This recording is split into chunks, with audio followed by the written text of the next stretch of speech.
The whole Tahina Paopao Caitlin Clark situation is just mad. It's just mad, and I'm not joking when I say this. Like, there is now a new angle that shows I don't even think in the whole push-off situation Caitlin Clark pushed off. I actually don't think that she pushed off.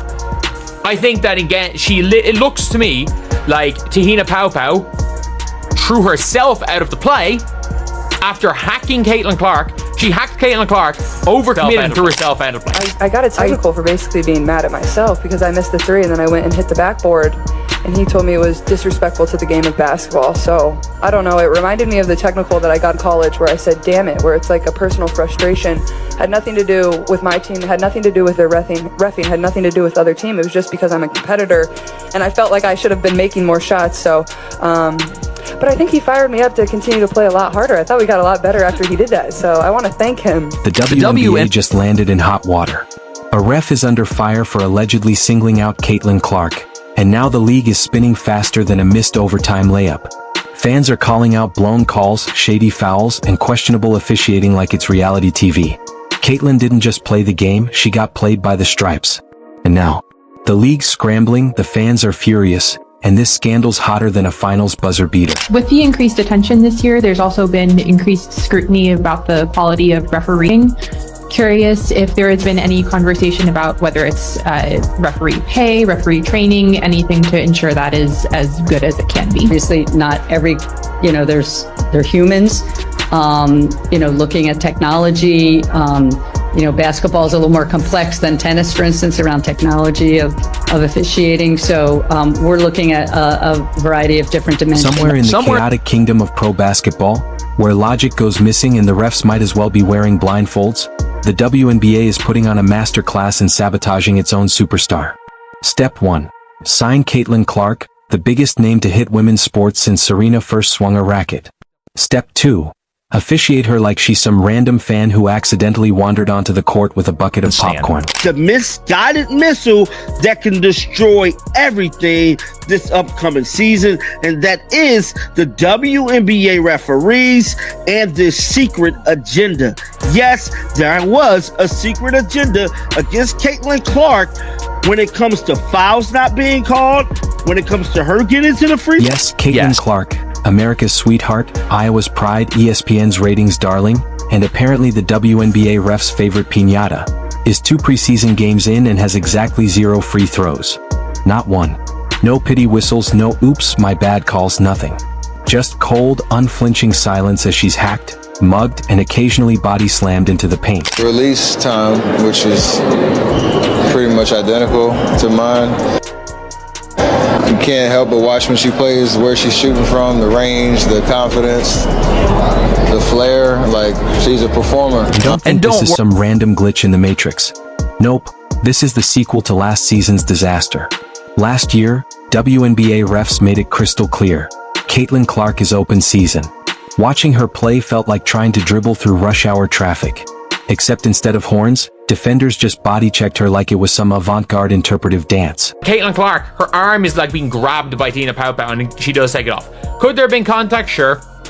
But I've never, this is some of the worst refereeing I've ever seen, to not call it defensive foul here. Some of the worst refereeing I have seen in my lifetime. Now about fan expectations. When Caitlin entered the WNBA, people were hyped. Maybe, just maybe, officiating would get a facelift with all these eyeballs watching. Instead, chaos upgraded. The league basically said, oh, you want a competent whistle? Cute. Here's a ref who once called a travel on his own shoe. The WNBA refs are not consistent. A hit to the arm on one play is a foul, and a hit to the arm on another play is not a foul. The inconsistency is really bad for this league. People thought Clark's arrival might clean up officiating. Instead, the league handed out what looks like a sanctioned hazing ritual. Clark drives to the rim, gets smacked across the arms, hip-checked into the 4th row, and all she hears is the gentle whoosh of a whistle, not blown, probably because the refs were too busy applying sunscreen to their egos. And it's not just Clark. Remember the finals? Minnesota's Nafi Sekoe was treated like a human piñata by the Liberty. One channel had to literally document all the blatant uncalled fouls. It was like the Zapruder film of basketball abuse. Every clip a Liberty player swinging at Collier while the ref stared off into the sunset, probably daydreaming about their next Uber Eats order. At this point, stop asking if the league is incompetent. Call it what it is, corrupt. Not disorganized. Not growing pains. Corrupt. This isn't about missing a few calls, it's about a secret rulebook for Caitlin Clark that starts with, "Thou shalt not get a foul call unless your bones are sticking out." They need to be investigated ASAP. We see what's happening with Caitlin Clark. There's no reason you shouldn't be protecting your star player. Because without Caitlin Clark, there won't be no sold-out arenas. The viewership on TV would not be like it is now, where everybody's watching it because it's must-watch TV. But we are seeing how she's being treated. She's being pushed around. She's being slapped around. Sometimes she's being punched around. And the fouls just keep getting harder and harder. When are the refs going to do their job? And speaking of rule books, someone might want to hand one to Kathy Angelbert. You know, the WNBA commissioner, the person supposed to run the league. She's been silent for so long, fans are starting to wonder if she's a hologram. If Caitlin Clark gets injured, or worse, completely disenchanted with this amateur hour officiating, say goodbye to ratings, merchandise sales, and relevance. Here's a marketing tip for the WNBA. You don't grow your league by treating your biggest star like a scratch-off lottery ticket. You protect her. You promote her. You don't let refs treat her like a background extra in a gladiator movie. The league's crown jewel, the reason non-WNBA fans even tune in, is being handled like a JV rookie with an attitude problem. It's not just unfair, it's financially insane. But sure, let's pretend everything's fine. Let's keep handing whistles to refs who think verticality is a type of pasta and hope no one notices. Spoiler, everyone notices. Social media is ablaze. Because there should be some suspensions, check. There should be some fines, check. And you should be setting an example for your star player. Because God forbid this young lady gets hurt. Everything collapses for the WNBA. So give credit where it's due. Stop with the hate. Reddit threads, TikToks, tweets, angry Facebook moms. Everyone's asking the same question. Why does Caitlin Clark get fewer foul calls than a ghost?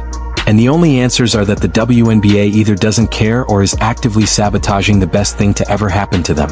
At this point, fans are starting to theorize because when logic fails, conspiracy thrives. Some are whispering that Nike and the WNBA are part of some grand social engineering scheme designed to keep Clark from disrupting the narrative.